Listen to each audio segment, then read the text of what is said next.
ঢাকা কলেজের বাংলা বিভাগের সম্মান দ্বিতীয় বর্ষের শিক্ষার্থীরা, প্রত্যাশা করছি যে যেখানে আছো সুস্থ আছো এবং ভালো আছো। পৃথিবী বর্তমানে করোনার আক্রমণে জর্জরিত, তাই সুস্থ থাকতে হবে এবং ভালো থাকতেই হবে, সেই প্রত্যাশা জানিয়ে শুরু করছি। ঢাকা কলেজ বর্তমান পরিস্থিতিতে অনলাইন ক্লাস চালু করেছে, সেই ক্লাসে তোমাদেরকে স্বাগত জানাচ্ছি। তোমরা যারা সেকেন্ড ইয়ারে পড়ো তারা তোমাদের সিলেবাস সম্পর্কে সবাই মোটামুটি জানো। তোমাদের সিলেবাসে 2001 কোড, যে কোর্সটির শিরোনাম হচ্ছে বাংলা সাহিত্যের ইতিহাস, যেটি আধুনিক যুগ, যার ব্যক্তি 1800 সাল থেকে 1947 সাল পর্যন্ত। সেই কোর্স নিয়ে আজকে আমরা তোমাদের সাথে কথা বলবো। যারা বাংলা পড়ছো তারা জানো যে সাহিত্যকে 3টি যুগে বিভক্ত করা হয়েছে: প্রাচীন যুগ, মধ্যযুগ এবং আধুনিক যুগ। প্রাচীন যুগ, যার সময়সীমা সেগুলো তোমরা মোটামুটি জানো। শুরুটা আসলে কবে হয়েছিল তা নিয়ে মতান্তর রয়েছে। বিভিন্ন তাত্ত্বিকেরা তাদের বিভিন্ন মত প্রদর্শন করেছেন। কেউ বলেছেন 650 থেকে, কেউ বলেছেন 750 থেকে। আমরা সেই মতবিরোধে যাচ্ছি না। শুরুটা যে সময় থেকেই হোক, 1200 সাল পর্যন্ত হচ্ছে তার সময়সীমা, শেষ সময়সীমা। অর্থাৎ 650 কিংবা 750 যে সময়ই শুরু হোক প্রাচীন যুগ, 1200 সাল পর্যন্ত হচ্ছে প্রাচীন যুগের সমাপ্তি। তারপর হচ্ছে মধ্যযুগ। সেই মধ্যযুগ 1200 সাল থেকে 1800 সাল পর্যন্ত। 1200 সাল থেকে 1800 সাল পর্যন্ত দীর্ঘ সময়ের ব্যক্তি যা আমরা লক্ষ্য করছি মধ্যযুগে। আর যে যুগটি বর্তমানে চলমান, অর্থাৎ আধুনিক যুগ, সেই যুগ হচ্ছে 1800 সাল থেকে বর্তমান পর্যন্ত।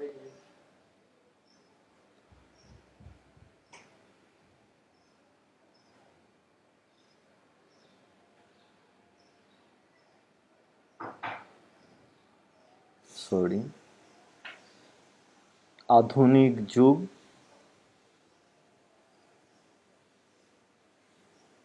1800 সাল থেকে শুরু করে যা চলমান, অর্থাৎ বর্তমান সময় পর্যন্ত যা চলছে, তাই হচ্ছে আমাদের আধুনিক যুগ। তো প্রাচীনকালে আমরা একটা সাহিত্য কীর্তি খুঁজে পাই, মহামহোপাধ্যায় হরপ্রসাদ শাস্ত্রী 1907 সালে নেপালের রাজদরবার থেকে একটি প্রাচীন পুঁথি সংগ্রহ করেছিলেন, যেখানে 46.5টি পদ তিনি পেয়েছিলেন। সেটি কি পরবর্তীকালে 1916 সালে তিনি একটি নাম দিয়ে প্রকাশ করলেন, যে নামটি আমি লিখে দিচ্ছি।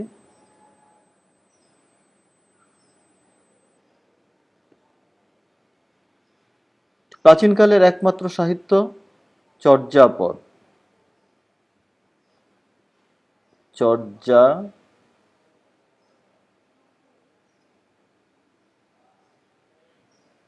চর্যাপদ 1907 সালে আবিষ্কৃত হয়েছিল আর প্রকাশ হয়েছে 1916 সালে। সেই সময় হরপ্রসাদ শাস্ত্রী যে নামটি দিয়ে প্রকাশ করেছিলেন, 1000 বছরের পুরাণ বাংলা ভাষায় বৌদ্ধ গান ও দোহা। তাহলে এই নামের মাঝে কিন্তু কিছু বৈশিষ্ট্য খুঁজে পাওয়া যায়, যে সেগুলো ছিল বৌদ্ধ ধর্মাবলম্বীদের গান।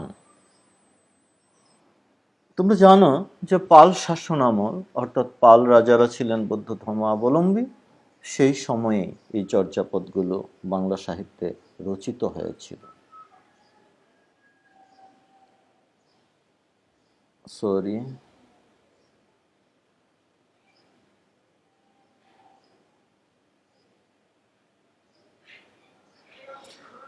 তারপর অর্থাৎ 1916 সালে যখন হরপ্রসাদ শাস্ত্রী সেগুলো প্রকাশ করলেন, তারপরেই বাঙালি পাঠকেরা জানতে পারল যে প্রাচীন যুগেও বাংলায় কিছু সাহিত্য কীর্তি রচিত হয়েছে।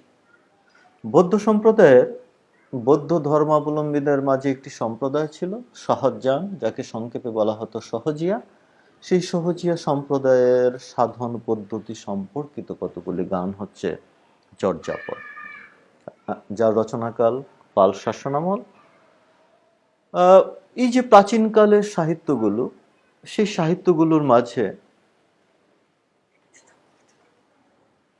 সাহিত্যগুলোর মাঝে আমরা লক্ষ্য করছি, কি লক্ষ্য করছি, যে সাহিত্য যে সময় রচিত হোক না কেন,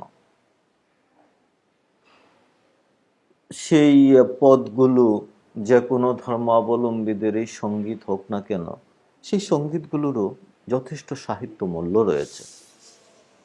আর একজন কবি কিংবা পদকর্তা, তিনি নিঃসন্দেহে সেই সমাজের একজন মানুষ।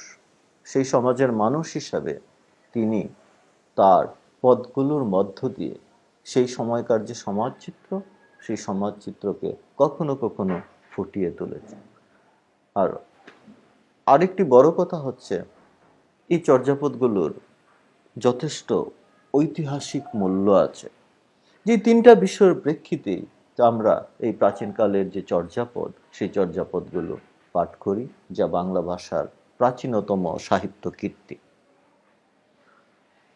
তো প্রাচীনতম বাংলা ভাষার প্রাচীন যুগে এই একমাত্র সাহিত্য কীর্তি চর্যাপদ, তাছাড়া বর্তমান সময় পর্যন্ত আর কোনো সাহিত্য কীর্তি এই বাংলা সাহিত্যের সেই প্রাচীন যুগে আবিষ্কৃত হয়নি। তার পরবর্তী সময়ে আসলো মধ্যযুগ, যার ব্যক্তি হচ্ছে 1200 সাল থেকে ওই 1800 সাল পর্যন্ত। তো সেখানে বিভিন্ন যুগে যে বাংলা সাহিত্যকে বিভক্ত করা হয়েছে, তার বিভিন্ন রাজনৈতিক, ঐতিহাসিক, সাহিত্যের মূল্যবোধগত দিক থেকে পার্থক্য রয়েছে। রাজনৈতিক একটি বড় কারণ ছিল যে 1204 সালে ইখতিয়ার উদ্দিন মোহাম্মদ বখতিয়ার খলজি, যিনি বঙ্গদেশ আক্রমণ করলেন এবং দখল করলেন, রাজা লক্ষণ সেন সেই যুদ্ধে পরাজিত হলেন। সেই পরাজিত হওয়ার পরে রাজা লক্ষণ সেন তিনি যখন পরাজিত হলেন, সেই পরাজিত হওয়ার পর যে ব্যাপক রাজনৈতিক পরিবর্তন সূচনা হলো, এবং যে তুর্কি শাসনে বাংলাদেশ, যে তুর্কি শাসন যুগে বাংলাদেশ প্রবেশ করলো, এই যে ব্যাপক রাজনৈতিক পরিবর্তন, অর্থাৎ বিদেশি শাসক গোষ্ঠী বাংলা দখল করে নিল, সেই ব্যাপক রাজনৈতিক পরিবর্তনের মধ্য দিয়েই শুরু হলো মধ্যযুগ। যদিও আমরা কাগজে পত্রে লক্ষ্য করছি সেই মধ্যযুগ 1200 সাল থেকে শুরু হয়েছে। তো এই যে ব্যাপক রাজনৈতিক পরিবর্তন, সেই ব্যাপক রাজনৈতিক পরিবর্তনের ফসল হিসেবে যে আমরা লক্ষ্য করলাম যে 1200 থেকে 1350, কোন কোন সাহিত্য তাত্ত্বিকেরা বলেন যে 1200 থেকে 1350 এই যে বিস্তৃত সময়, সেই সময়টিকে তারা চিহ্নিত করেছেন অন্ধকার যুগ হিসাবে।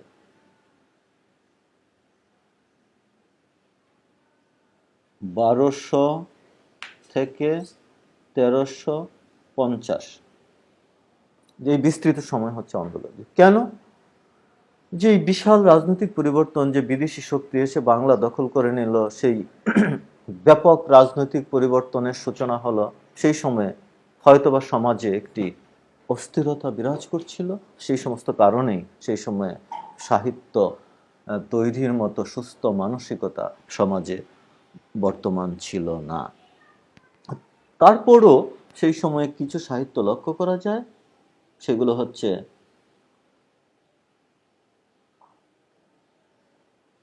বিশেষ করে দুটো সাহিত্যকীর্তি লক্ষ্য করা যায়, যে রামাই পণ্ডিত রচিত সৈন্য পুরাণ আর হলায়ুদ মিশ্র রচিত শেখ শুভোদয়া, যেই দুটি সাহিত্যকীর্তি পাওয়া যায়। তাহলে যে কথায় বলা যায় যে তাত্ত্বিকেরা যাকে এই ১৫০ বছরকে ওই অন্ধকার যুগ হিসাবে চিহ্নিত করলেন, সেখানেও কিছু কিছু সাহিত্যকীর্তি রচিত হয়েছিল। হয়তোবা আরো সাহিত্যকীর্তি রচিত হয়ে থাকতে পারে, কিন্তু যা খুঁজে পাওয়া যায়নি। তো মধ্যযুগের প্রথম সাহিত্যকীর্তি হচ্ছে শ্রীকৃষ্ণ কীর্তন, যার আবিষ্কারক বসন্তরঞ্জন রায় বিদ্যুৎ বল্লভ। বসন্তরঞ্জন রায় বিদ্যুৎ বল্লভ। শ্রীকৃষ্ণ কীর্তন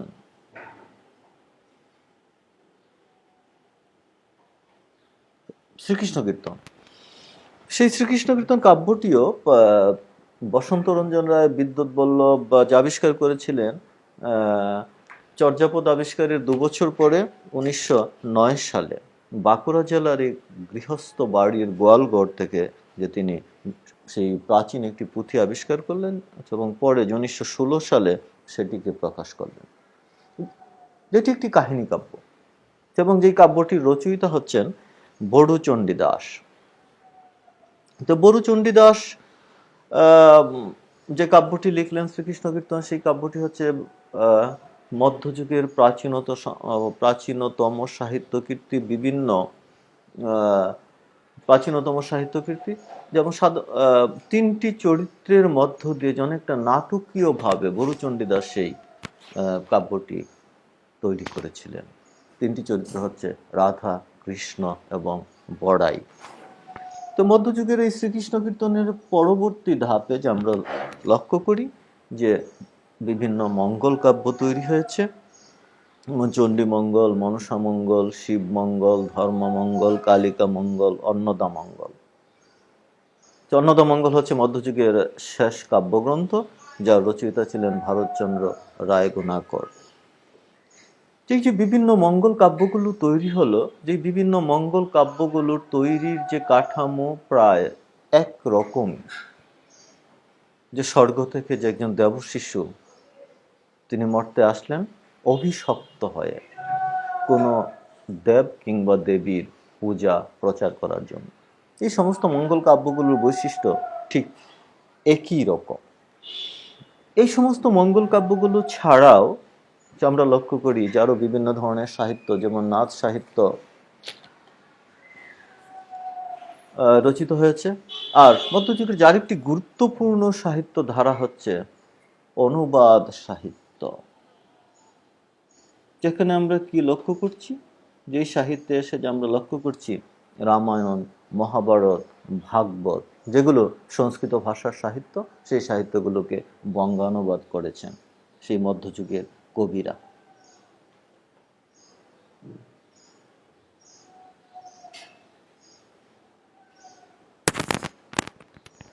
রামায়ণ, মহাভারত, ভাগবত। রামায়ণ, মহাভারত, ভাগবত, এই যে কাব্যগুলোকে তারা বঙ্গানুবাদ করলেন, অর্থাৎ সংস্কৃত থেকে বাংলায় অনুবাদ করলেন। এবং রামায়ণ মহাভারতের যারা খুব বিখ্যাত এবং খুব জনপ্রিয় অনুবাদক ছিলেন, মহাভারতের কাশিরাম দাস, রামায়ণের হচ্ছে কৃত্তিবাস ওঝা। তোমরা সম্ভবত সেই নামগুলো শুনে থাকতে পারো। সেই অনুবাদ সাহিত্যর পরে সেই সময় সেই মধ্যযুগে কিছু মুসলিম কবি যারা একটি নতুন সাহিত্য ধারার প্রবর্তন করেছিলেন। পারস্য দেশে যে সুফি মতবাদ প্রকাশ হয়েছিল মধ্যযুগে, সেই সুফি মতবাদকে কেন্দ্র করে সুফি মতবাদের যে তত্ত্ব, আশেক মাসুক তত্ত্ব, অর্থাৎ প্রেমিক প্রেমিকা তত্ত্ব, সেই তত্ত্বকে কেন্দ্র করে মধ্যযুগে সেই পারস্য দেশে বেশ কতগুলো কাব্য রচিত হয়েছিল, যেমন লাইলি মজনু, সিরি ফরহাদ, সতী ময়নালুর, চন্দ্রানী। সেই সমস্ত কাব্যগুলোকে তারা বঙ্গানুবাদ করলেন বাংলায়। তো বাংলায় অনুবাদ করলেন। সেই অনুবাদগুলো যে একেবারে আক্ষরিকভাবে অনুবাদ তা কিন্তু নয়। অর্থাৎ মধ্যযুগের সাহিত্য পারস্য দেশের সাহিত্যকে তারা বাংলার পরিবেশ প্রতিবেশে সার্থকভাবে রূপায়ণ করলেন, অর্থাৎ নতুন কাব্য তারা তৈরি করলেন। সেই মধ্যযুগের সাহিত্যের মাঝে যে মুসলিম কবিদের রচিত যে সাহিত্য, যেটিকে সাহিত্য তাত্ত্বিকেরা নাম দিয়েছেন রোমান্টিক প্রণবাখ্যান, তার কিছুটা বিশেষত্ব রয়েছে। যদিও সেই কাব্যগুলো সুফি ধর্মমত দ্বারা প্রভাবিত, তবু সেই সমস্ত কাব্যে কিছুটা মানবিক বৈশিষ্ট্য লক্ষ্য করা যায়, অর্থাৎ মানব প্রেমের যে বৈশিষ্ট্য, সেই বৈশিষ্ট্য কিছু কিছু লক্ষ্য করা যায়। সেই দিক থেকে মধ্যযুগীয় সাহিত্য থেকে তারা কিছুটা ব্যতিক্রমী। সেই মধ্যযুগের যার একটি বড় সাহিত্য ধারা হচ্ছে বৈষ্ণব পদাবলী সাহিত্য। শ্রীচৈতন্যদেব, তোমরা জানো যে মধ্যযুগে একজন বিখ্যাত ধর্মমত প্রবর্তক, বিখ্যাত তাত্ত্বিক ব্যক্তি, যার নাম হচ্ছে শ্রী চৈতন্যদেব, যার মূল নাম ছিল নিমাই পণ্ডিত। তিনি যখন সাধনায় সিদ্ধি লাভ করলেন, তার নাম হলো শ্রী চৈতন্য। জন্ম 1486 সাল আর মৃত্যু 1533 সাল। যে শ্রী চৈতন্য যে একটি নতুন ধর্মমত প্রচার করেছিলেন, সেই সময়কার যে হিন্দু সমাজে বর্ণভেদ প্রথা খুব বেশি করে প্রচলিত ছিল। 4টি বর্ণ ছিল সমাজে, ব্রাহ্মণ, ক্ষত্রিয়, বৈশ্য, শূদ্র। এই যে বর্ণ বিভাজন, সেই বর্ণ বিভাজনের ঊর্ধ্বে উঠে শ্রীচৈতন্য যে একটি সমাজের সাম্যাবস্থাকে প্রচার করার জন্য সেই ধর্মমতটি তিনি প্রচার করেছিলেন, যেটির নাম হলো গৌড়ীয় বৈষ্ণব ধর্ম।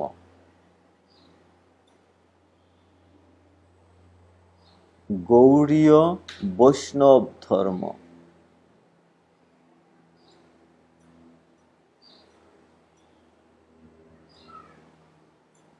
প্রচারক হচ্ছেন শ্রী চৈতন্যদেব। শ্রী চৈতন্য এই গৌড়ীয় বৈষ্ণব ধর্ম প্রচার করলেন। একটি মজার বিষয় হলো যে শ্রী চৈতন্যদেব নিজে কখনো কিন্তু এক কলম লিখেন, কিন্তু তার এই ধর্মমত প্রচারের প্রেক্ষিতে এই মধ্যযুগের বাংলা সাহিত্যে শত শত কবির জন্ম হলো, অর্থাৎ শত শত কবির আবির্ভাব ঘটল এই বাংলা সাহিত্যে। তিনি বর্ণ ভেদাভেদ কে দূর করার জন্য যে ধর্মমত প্রচার করলেন, অর্থাৎ সমাজের সব মানুষ সমান, সেই সাম্যবাদকে সমাজে ছড়িয়ে দেওয়ার জন্যই সেই সময়ের কবিরা শত শত কবিতা লিখলেন। শত শত কবি হাজার হাজার কবিতা লিখলেন। তাদের এই কবিতার কেন্দ্র ছিল রাধা এবং কৃষ্ণকে কেন্দ্র করে। তবে যেহেতু যেটি একটি ধর্মমত,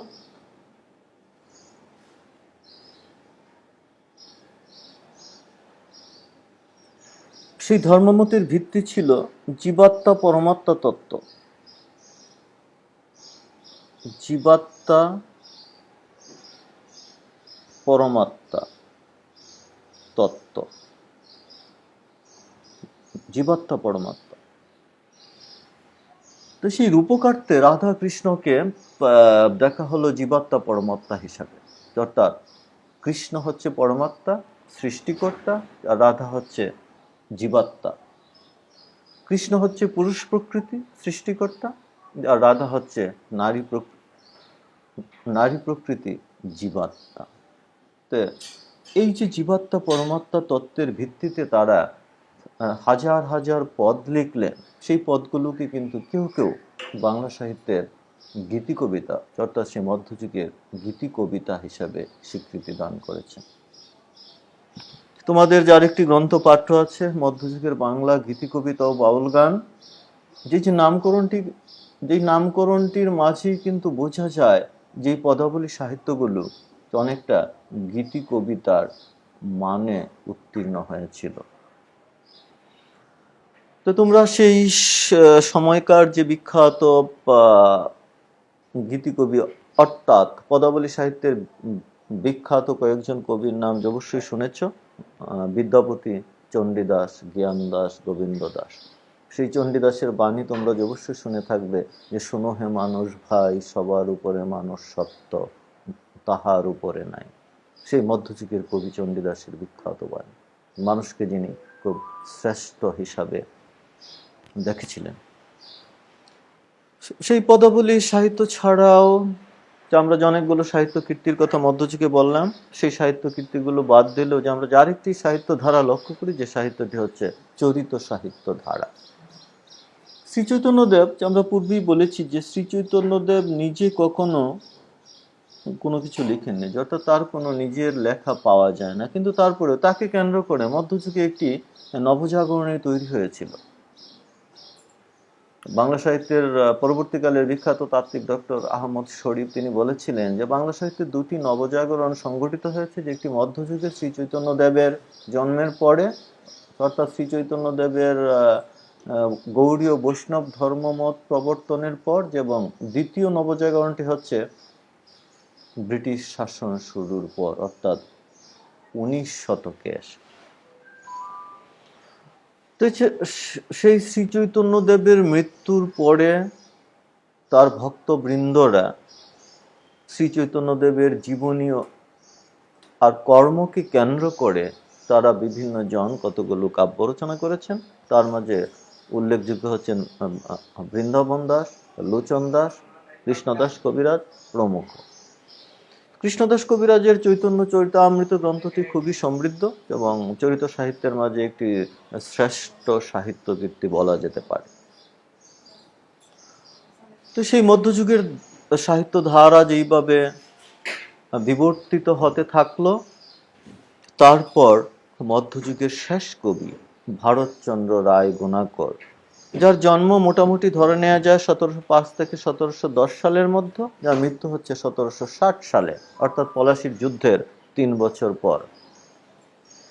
পলাশীর যুদ্ধ সংগঠিত হয়েছিল 1757 সালে। ইস্ট ইন্ডিয়া কোম্পানি বনাম সিরাজউদ্দৌলা,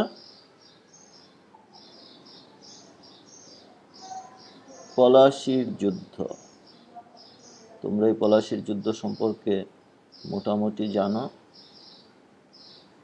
1757 সালে, 1757তে যে পলাশীর যুদ্ধ হলো, যে তুর্কি শাসন আমলে 1204 সালে যেমন একটি ব্যাপক রাজনৈতিক পরিবর্তনের সূচনা হয়েছিল, বিদেশি শক্তি বাংলাদেশ দখল করেছিল তৎকালীন বাংলা, তেমনি 1757 সালের পলাশী যুদ্ধে আরেক বিদেশি শক্তি ইংরেজরা এই দেশ দখল করে নিল।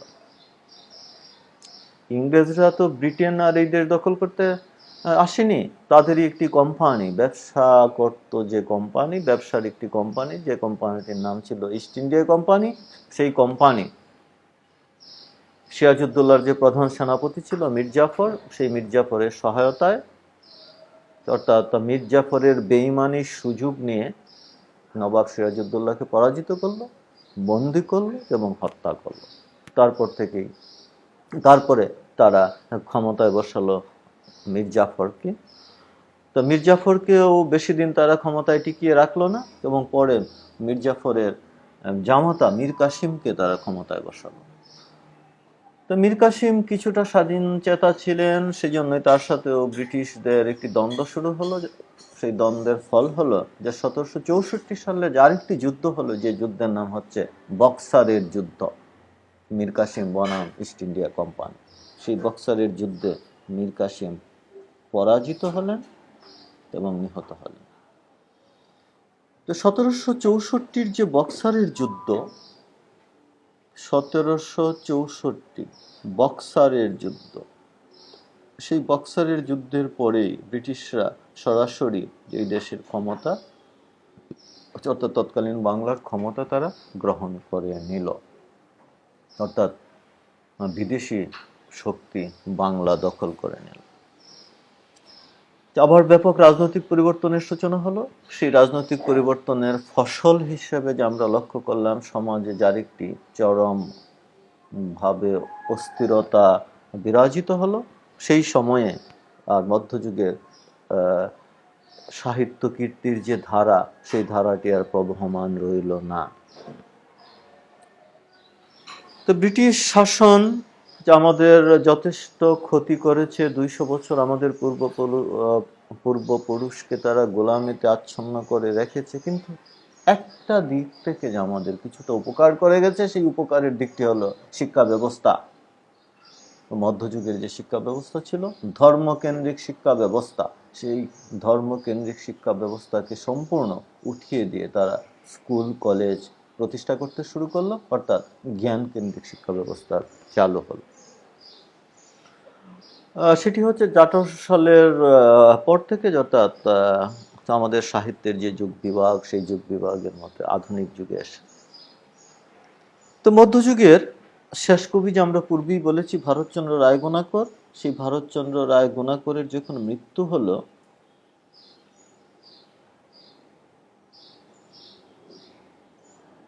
(1760 সালে ভারতচন্দ্র রায়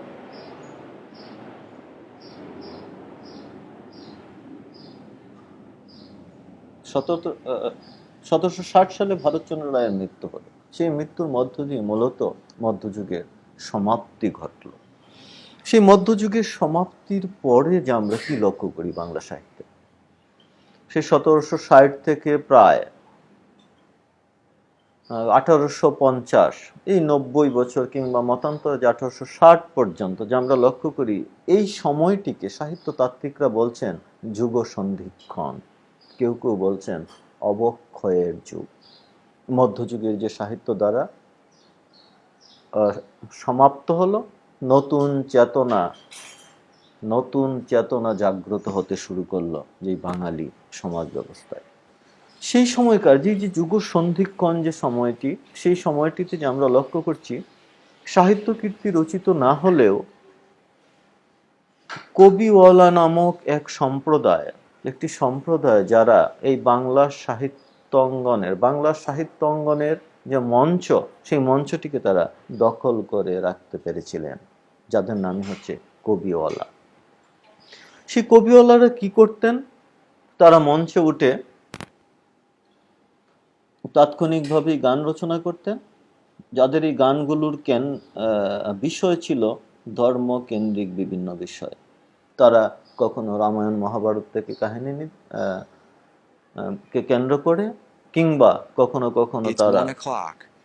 কখনো তারা কোনো পৌরাণিক আখ্যান থেকে কাহিনী সংগ্রহ করে দুইটি পক্ষ মঞ্চে একদল আরেক দলকে সঙ্গীতের মাঝেই প্রশ্ন করতেন, এবং সঙ্গীতের মাঝে তাৎক্ষণিক সঙ্গীত তৈরির মধ্য দিয়ে তারা উত্তর দিতেন। সবকিছু সঙ্গীতের মাধ্যমে জনতার রায়ে বিজয়ী নির্দিষ্ট হতেন। সেটি ছিল কবিওয়ালা সম্প্রদায়ের বৈশিষ্ট্য।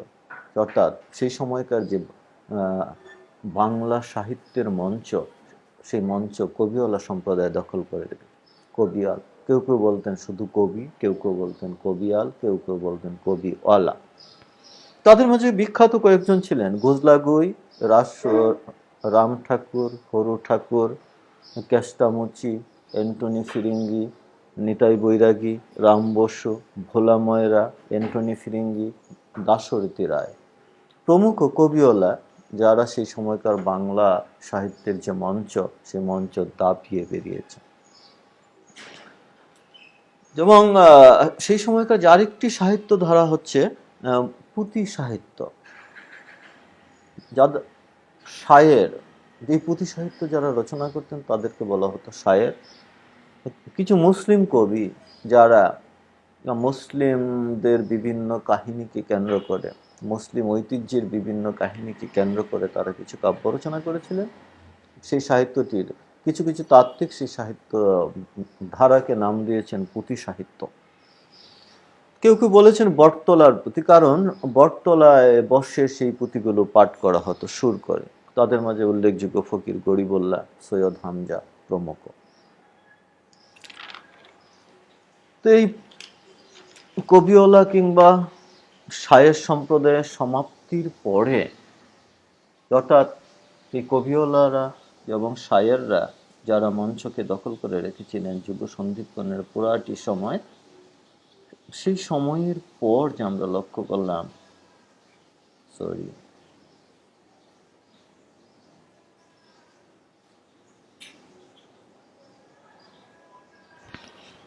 তারপরে যে আমরা লক্ষ্য করলাম, অর্থাৎ আমরা বারবারই বলছি 1760 ভারতচন্দ্রের মৃত্যু, মধ্যযুগের সমাপ্তি, এবং 1760-এর পরে যে কবিউল্লাহ শাহের সম্প্রদায়, এবং তারপর 1800 সালে কলকাতায় স্কুল কলেজ প্রতিষ্ঠা পেতে শুরু করলো।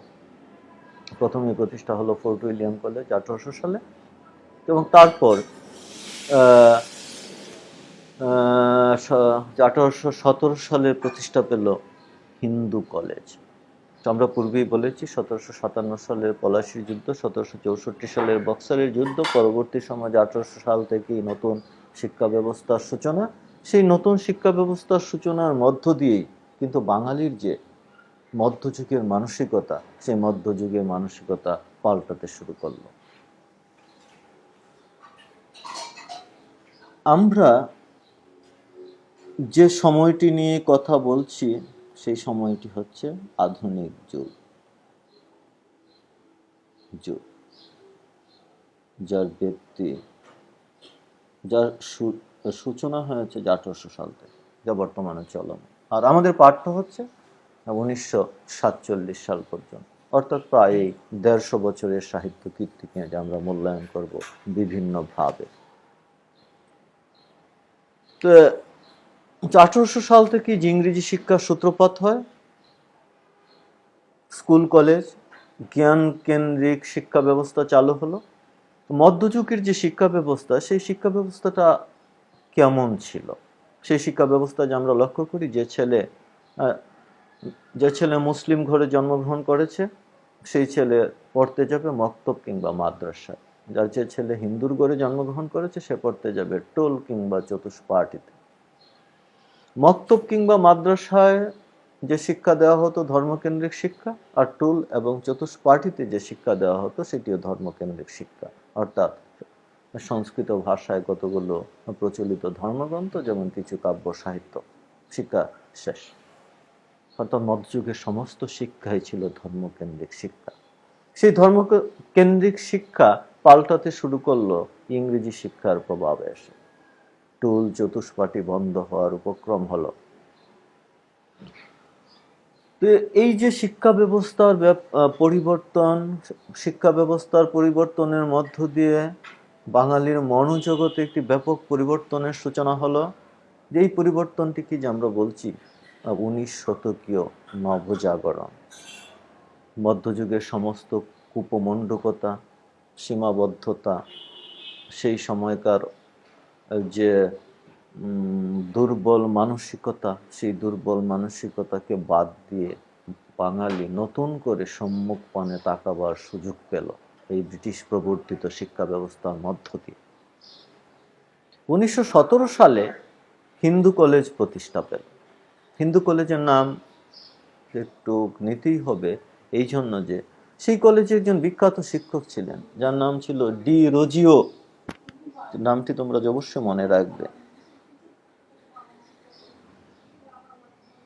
লিখে দিচ্ছি, ডি রোজিও।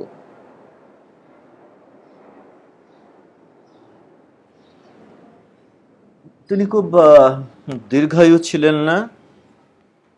1809 তার জন্ম, আর মৃত্যু হয়েছে 1831 সালে। এই স্বল্প সময়ের মাঝেই তিনি যে সভ্যতাকে, অর্থাৎ এই বাঙালি সভ্যতার পরিবর্তনের জন্য তিনি ব্যাপক ভূমিকা রাখতে পেরেছিলেন। তিনি শিক্ষকতা করেছিলেন মোটামুটি 5 বছর। হিন্দু কলেজে শিক্ষক ছিলেন 1826 থেকে 1831 পর্যন্ত, এবং তার শিষ্যদের কি বলা হতো ইয়ং বেঙ্গল। এই যারা এই বাঙালি সাহিত্য, অর্থাৎ বাঙালি সাহিত্যর বিনির্মাণে যারাই বাঙালি সভ্যতাকে নতুনত্বের দিকে ধাবমান করার জন্য অর্থাৎ সমাজ ব্যবস্থাকে পাল্টানোর জন্য, নতুন সভ্যতাকে তৈরি করার জন্য, এক কথায় 19 শতকীয় নবজাগরণকে যারা মনে প্রাণে ধারণ করতে পেরেছিলেন তারাই হচ্ছেন ইয়ং বেঙ্গল অর্থাৎ ডিরোজিওর শিষ্যরা। ডিরোজিওর একটি মতাদর্শ ছিল, সেই মতাদর্শটি ঠিক যেই রকম যে আস্তিকতা হোক কিংবা নাস্তিকতা হোক, যা যুক্তি দিয়ে প্রমাণ করা যায় না তা বিশ্বাসযোগ্য নয়। সেই থিওরির ভিত্তিতেই তার শিষ্য যারা ছিলেন সেই সময়কার কলকাতায় শিক্ষিত যুবক জনগোষ্ঠী যারা তার শিষ্যে রূপান্তরিত হয়েছিলেন, সেই সমস্ত শিষ্যরা যে নতুন বাঙালি জীবনের নির্মাণে তারা ব্যাপক ভূমিকা রেখেছেন। শিল্প, সাহিত্য, সভ্যতা, সংস্কৃতি সব কিছুতেই তারা ব্যাপকভাবে ভূমিকা রাখতে সমর্থ হয়েছিলেন।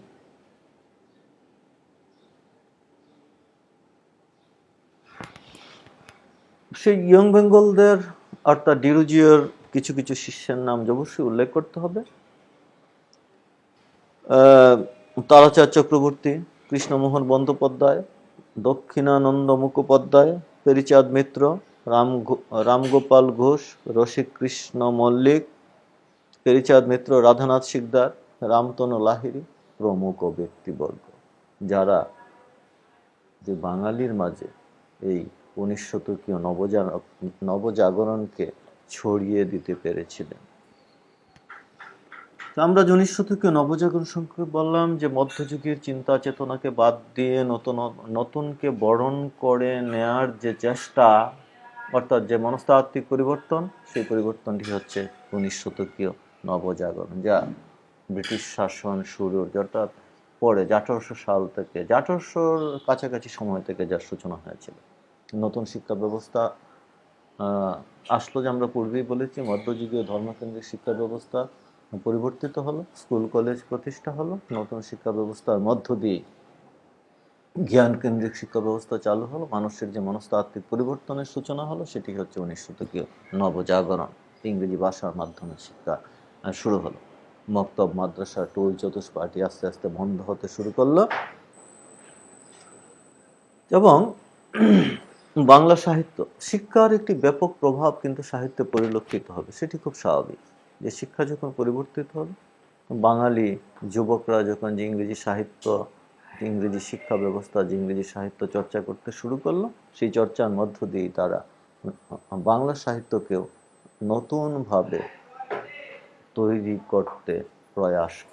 করার প্রয়াস পেল, এবং যা বাংলা সাহিত্যকে যে একটা উৎকর্ষের দিকে চালিত করল। তাহলে যেই যুগসন্ধিক্ষণের সমাপ্তি হলো, যুগসন্ধিক্ষণের সমাপ্তি ঠিক বলা যাবে না, যুগসন্ধিক্ষণের মাঝামাঝি 1800 সাল থেকে আধুনিক যুগ, বাংলা সাহিত্যে আধুনিক যুগের সূচনা হলো। সেই আধুনিক যুগ আসলে কি? আধুনিকতা মানেটা কি? যে ক্রম অগ্রসরমান, ক্রম পরিবর্তমান, অর্থাৎ সম্মুখের দিকে যে পরিবর্তন, পিছনকে বাদ দিয়ে, পুরানোকে বাদ দিয়ে যে সম্মুখের দিকে মানুষ যে ধাবমান হয়, যে পরিবর্তন, সেই পরিবর্তনটি কিন্তু আধুনিকতার মূল বিষয়। আর এই পরিবর্তনটি কিন্তু মনস্তাত্ত্বিক, আত্মিক। এই আত্মিক যে পরিবর্তন, সেই পরিবর্তনই আধুনিকতার বৈশিষ্ট্য। তাহলে যে আমরা বাংলা সাহিত্যের প্রেক্ষিতে যদি লক্ষ্য করি, সে মধ্যযুগে কি ছিল না, মধ্যযুগের সাহিত্যে কি ছিল না, আর এই আধুনিক যুগের সাহিত্যে কি আছে, যদি আমরা একটু পার্থক্য করার চেষ্টা করি, তাহলে বুঝবো যে সাহিত্যের, এই যে বাংলা সাহিত্যের যুগবিভাগ, প্রাচীন যুগ, মধ্যযুগ, আধুনিক যুগ, এগুলোর আসলে বিশেষত্বটা কি। রাজনৈতিক যে কারণ আছে আমরা পূর্বেই বলেছি, ঐতিহাসিক রাজনৈতিক কারণ পূর্বেই বলেছি, আর সাহিত্য তত্ত্বগত দিকের যে পরিবর্তন, সেখানে যে আমরা নতুন করে কি পাই। মধ্যযুগের সমস্ত সাহিত্য, যা আমরা যার একটু মধ্যযুগে ফিরে যাচ্ছি, মধ্যযুগের সমস্ত সাহিত্য এক কথা ছিল ধর্মকেন্দ্রিক সাহিত্য। অর্থাৎ হিন্দু কবিরা লিখেছেন হিন্দু ধর্মের দেবদেবী সম্পর্কে, আর মুসলিম কবিরা পীর পয়গম্বর কিংবা কোনো একটি মতবাদ, কোনো একটি ধর্মীয় মতবাদকে প্রকাশ করার জন্য তারা সাহিত্য রচনা করেছে। এক কথায় সমস্ত সাহিত্যই ছিল। সেই শ্রীকৃষ্ণ কীর্তন থেকে শুরু করে শেষ কবি ভারতচন্দ্র রায় পর্যন্ত সমস্ত সাহিত্যই হচ্ছে ধর্ম কেন্দ্রিক সাহিত্য। সেই ধর্মকেন্দ্রিক সাহিত্য ছিল বিধায় সেখানে মানুষের কোনো স্থান ছিল। মধ্যযুগের সাহিত্য মানুষ লিখেছে, মানুষের জন্য নয়, দেবদেবীর জন্য কিংবা পীর পয়গম্বরদের জন্য।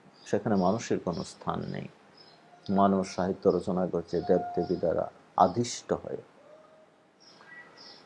আমরা এই বর্তমান যুগে এসে কি লক্ষ্য করছি? 1800 সালের পর থেকে যে আমরা লক্ষ্য করছি, সাহিত্য মানুষ রচনা করছে মানুষের জন্য, দেবদেবীর জন্য না, পীর পয়গম্বরদের জন্য না। তাহলে আধুনিক যুগে যে আমরা যে সমস্ত বৈশিষ্ট্যগুলো লক্ষ্য করছি, যে আমি একটু বলার চেষ্টা করছি, যে মধ্যযুগ কিংবা প্রাচীন যুগে কোনো মানুষের ব্যক্তিত্ব বোধ ছিল না। তুমি আমি ব্যক্তি হিসেবে স্বতন্ত্র সত্তা, সবার একটা নিজস্ব চিন্তা আছে, নিজস্ব ভাবনার একটি জগৎ আছে। আমরা ভাবতে পারি আমি একটি স্বতন্ত্র মানুষ, আমি একটি স্বতন্ত্র সত্তা। যে ভাবনাটি মধ্যযুগে ছিল না। মধ্যযুগের সাহিত্যে কোনো মানবিকতা ছিল না। আমরা সাম্প্রতিক কালে এসে 1800 সালের পর থেকে আধুনিক যুগে এসে আমরা সেই মানবিকতাকে পাচ্ছি, যে সাহিত্য মানুষের জন্য, অর্থাৎ মানুষ পৃথিবীর শ্রেষ্ঠ সম্পদ। সেই যে মানুষকে কেন্দ্র করে সাহিত্য রচিত হচ্ছে। মধ্যযুগের সাহিত্যে কোনো রোমান্টিকতা ছিল না। তোমরা মধ্যযুগের সাহিত্যে যে একটি ধারা পাঠ করেছ, আমি উল্লেখ করেছি বাংলা রোমান্টিক প্রণয়োপাখ্যান, যে প্রণয়োপাখ্যানগুলি সুফি তত্ত্বের ভিত্তিতে রচিত হয়েছিল। যদিও নাম রোমান্টিক প্রণয়োপাখ্যান, কিন্তু সেখানে রোমান্টিকতা ছিল না, সেটি ছিল রোমান্স। তোমরা বাংলা ছাত্র হিসেবে নিশ্চয়ই রোমান্স এবং রোমান্টিকতার যে পার্থক্য, সেই পার্থক্যটা বোঝো। মধ্যযুগের সাহিত্যে কোনো সমাজ চেতনা ছিল না। যে সমাজ, সেই সমাজকে নিয়ে কোনো ভাবনা মধ্যযুগের সাহিত্যে যে আমরা লক্ষ্য করিনি। যে আধুনিক যুগের সাহিত্যে একটি মুখ্য বিষয় হচ্ছে সমাজ চেতনা। মধ্যযুগের সাহিত্যে কোনো দেশপ্রেম ছিল না, জাতীয়তাবোধ ছিল না। আধুনিক যুগের সাহিত্যে যে আমরা লক্ষ্য করছি দেশপ্রেম আছে, জাতীয়তাবোধ আছে। নির্দিষ্ট ভৌগোলিক একটি সীমারেখাকে কেন্দ্র করে যে একটি দেশ এবং জাতি গঠিত হচ্ছে, সেই যে বোধ, সেই বোধটি কিন্তু মধ্যযুগীয় সাহিত্যে ছিল না, যা সম্পূর্ণই আধুনিক যুগের সাহিত্যে আমরা লক্ষ্য করি। চারটি বড় বিষয় হচ্ছে মধ্যযুগের সমস্ত সাহিত্যই ধর্মকেন্দ্রিক। মধ্যযুগের যত সাহিত্য রচিত হয়েছে সব সাহিত্য হচ্ছে কাহিনী কেন্দ্রিক সাহিত্য। একটি দীর্ঘ কাহিনী আছে। আমরা যত মঙ্গল কাব্য দেখি না কেন, মনসা মঙ্গল, শিব মঙ্গল, ধর্ম মঙ্গল, চণ্ডী মঙ্গল, অন্নদা মঙ্গল, কালিকা মঙ্গল, সমস্ত মঙ্গল কাব্যের কাহিনীগুলো একই রকম। স্বর্গের একজন দেবশিশু অভিশপ্ত হয়ে মর্তে আসলেন নির্দিষ্ট কোনো দেবদেবীর পূজা প্রচার করার জন্য। আসলেন, পূজা প্রচার করলেন, তারপর আবার স্বর্গে ফিরে গেলেন। সমস্ত মঙ্গল কাব্যের কাহিনী একই রকম। রোমান্টিক প্রণয়োপাখ্যান যেগুলো রয়েছে, রোমান্স ধর্মের রোমান্টিক প্রণয়োপাখ্যান, সেই সমস্ত কাহিনীগুলোর বৈশিষ্ট্য একরকমই, চরিত্র সাহিত্যের বৈশিষ্ট্য একরকমই। শুধু একটু ব্যতিক্রম ছিল পদাবলী সাহিত্য, যা ছিল ছোট ছোট কবিতা। রাধা এবং কৃষ্ণকে জীবাত্মা পরমাত্মা হিসাবে চিহ্নিত করে বৈষ্ণব কবিরা যে পদগুলো রচনা করলেন, সেগুলি হচ্ছে পদাবলী সাহিত্য। অর্থাৎ মধ্যযুগের কাহিনী কাব্যের মাঝে যে পদাবলী সাহিত্যটা ছিল ব্যতিক্রম। তাহলে মধ্যযুগের সাহিত্যে কোনো মৌলিকতা ছিল না। অর্থাৎ একটা সাহিত্য থেকে আরেকটা সাহিত্য, যে একটা সাহিত্যের চিন্তা থেকে যে আরেকটা সাহিত্যের চিন্তা, যে একটা সাহিত্যের প্রকরণ থেকে যে আরেকটা সাহিত্যের প্রকরণ যে আলাদা, স্বতন্ত্র, এই জাতীয় কোনো বৈশিষ্ট্য মধ্যযুগের সাহিত্যে ছিল না। মধ্যযুগের পদাবলী সাহিত্যের হাজার শত কবি পদ লিখেছেন, কিন্তু বেশিরভাগ পদ একরকমই, কাছাকাছি, ধর্মকেন্দ্রিক আবরণ দিয়ে যার সমাপ্তি হয়েছে। যে তাহলে আধুনিক কালে যে আমরা লক্ষ্য করছি, তোমাদেরকে যদি আরেকটু স্পষ্ট করে বলি, যে রবীন্দ্রনাথের লেখার চিন্তার সাথে মাইকেলের লেখার চিন্তা মিলবে না। জীবনানন্দ দাশের লেখার যে চেতনা, সেই চেতনা প্রকরণগত হোক, ভাবগত হোক, বিষয়গত হোক, সেই বৈশিষ্ট্যগুলোর সাথে কাজী নজরুলের লেখা মিলবে না। সবার চিন্তা, সবার চেতনা সম্পূর্ণই আলাদা। এই যে মৌলিকত্ব, যে মৌলিকত্ব মধ্যযুগের সাহিত্যে যে আমরা লক্ষ্য করি না, যা এই বর্তমান কালে এসে যে আমরা লক্ষ্য করি। মুক্ত বুদ্ধির চেতনা, যে মুক্ত বুদ্ধির চেতনা। মধ্যযুগে সমস্ত চিন্তা চেতনায় ছিল ধর্মকেন্দ্রিক। সেই চিন্তা চেতনাকে বাদ দিয়ে আধুনিক যুগের যে শিক্ষা, সেই শিক্ষার প্রবর্তনের ফসল হিসাবে আমরা লক্ষ্য করলাম যে মুক্ত বুদ্ধিকে ধারণ করার ক্ষমতা মানুষ আস্তে আস্তে অর্জন করছে। আরেকটি বড় বিষয় হচ্ছে ওই আধুনিক যুগের সাহিত্যের আরেকটি বড় বিষয় হচ্ছে আঙ্গিকগত রূপান্তর। মধ্যযুগের সমস্ত সাহিত্যকে যে আমরা লক্ষ্য করছি কাহিনী কাব্য আর কবিতা, অর্থাৎ সাহিত্যের একমাত্র ভাষা হচ্ছে কবিতা। আমরা ওই আধুনিক যুগে এসে লক্ষ্য করলাম যে সাহিত্যের একমাত্র মাধ্যম কবিতা না, কাব্য না, আরো অনেক কিছু।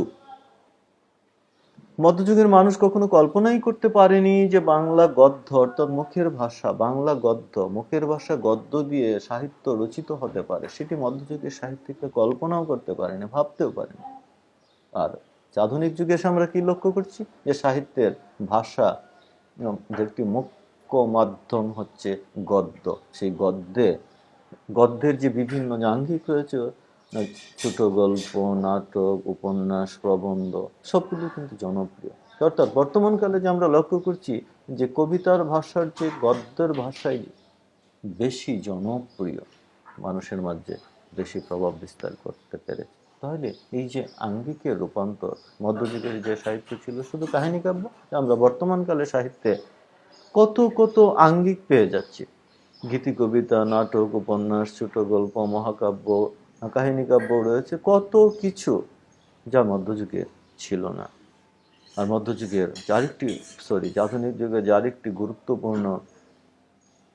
আধুনিক যুগের আরেকটি গুরুত্বপূর্ণ বৈশিষ্ট্য হচ্ছে ছাপাখানার প্রভাব। মধ্যযুগের যে সাহিত্যগুলি লেখা হতো তাল পাতায়, পুঁথি তাল পাতায় লেখা হতো। ছাপাখানা যখন আসলো ব্রিটিশ শাসন প্রভাবে, ব্রিটিশদের যন্ত্র নির্ভরতার প্রেক্ষিতে যে ছাপাখানা শুরু হলো, সেই ছাপাখানায় আমরা লক্ষ্য করলাম যে মধ্যযুগের সাহিত্য চেতনা সবগুলোই পাল্টাতে শুরু করলো এবং ছাপাখানার মধ্য দিয়ে নতুন নতুন সাহিত্য কীর্তি রচিত হতে শুরু করলো। আমরা সামনের ক্লাসে ওই আধুনিক যুগ নিয়ে আরো কথাবার্তা বলতে শুরু করব। আজকের ক্লাস আমরা যেখানেই সমাপ্তি টানছি, যদিও ক্লাসটি বেশ দীর্ঘ হয়ে গেছে। সবাইকে অসংখ্য ধন্যবাদ। সবাই ভালো থেকো, সুস্থ থেকো। ধন্যবাদ।